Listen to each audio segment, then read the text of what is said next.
DNS কীভাবে কাজ করে? আচ্ছা, ডিএনএসটা কী করে, যে মানুষের সহজবোধ্য যে ডোমেইন নেম থাকে সেটা কী করবে, মেশিনের বোধগম্য নামে পরিবর্তন করবে। আমরা আসলে অনেক কিছু লিখি, যেরকম google.com বা yahoo.com, amazon.com।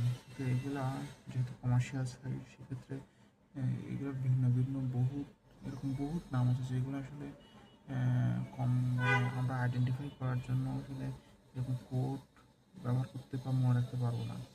কোড যথেষ্ট জটিল একটা ব্যাপার। কারণ এখানে দেখেন যে এখানে খুব জটিল একটা ব্যাপার, this is so hard to remember. For this reason we can use google.com, yahoo.com। এটা আসলে আমাদের জন্য খুবই সহজ এবং সাবলীল হবে। সেজন্য আমরা কি এগুলো জেনারেলি যে ডোমেইন নেমগুলো একটু মানুষের যে বোধগম্য, সেটা কিন্তু কম্পিউটারটা এটা বুঝতে পারবে না। কম্পিউটার বোঝার জন্য কী করতে হবে, একটা ডোমেইন নেম লাগবে। আচ্ছা, এটা 5টি ধাপ রয়েছে: ব্রাউজার অ্যান্ড ওয়েস কেস। এখানে কী করবে, ব্রাউজার কী করবে, যে কেস মাউস যদি থাকে তখন সে সরাসরি কী করবে, সেই ডোমেইন নেমকে সাজেস্ট করবে এবং সেই সাইটটাকে তাকে প্রদর্শন করবে। রিকার্সিভ এবং রিসলভার, যদি সে এটা তখনই হবে যদি ক্যাশে আইপি না পাওয়া, যদি ক্যাশে এই আইপি অ্যাড্রেস যদি ক্যাশে না পাওয়া যায়, তখন সেটা রিকার্সিভ রিসলভার হবে। তখন কম্পিউটার ও এটাও তার ইন্টারনেট সার্ভিস প্রোভাইডারের কাছে রিকোয়েস্ট পাঠাবে। তখন করবে সার্ভিস প্রোভাইডার, আইএসপি সার্ভিস প্রোভাইডারের কাছে রিকোয়েস্ট পাঠাবে যে এই জিনিসটা আছে কোথায়। সেখানেও না পাওয়া যায়, সেক্ষেত্রে root name server, root name server তখন বুঝতে হবে এটা টপ লেভেল ডোমেইনে রয়েছে।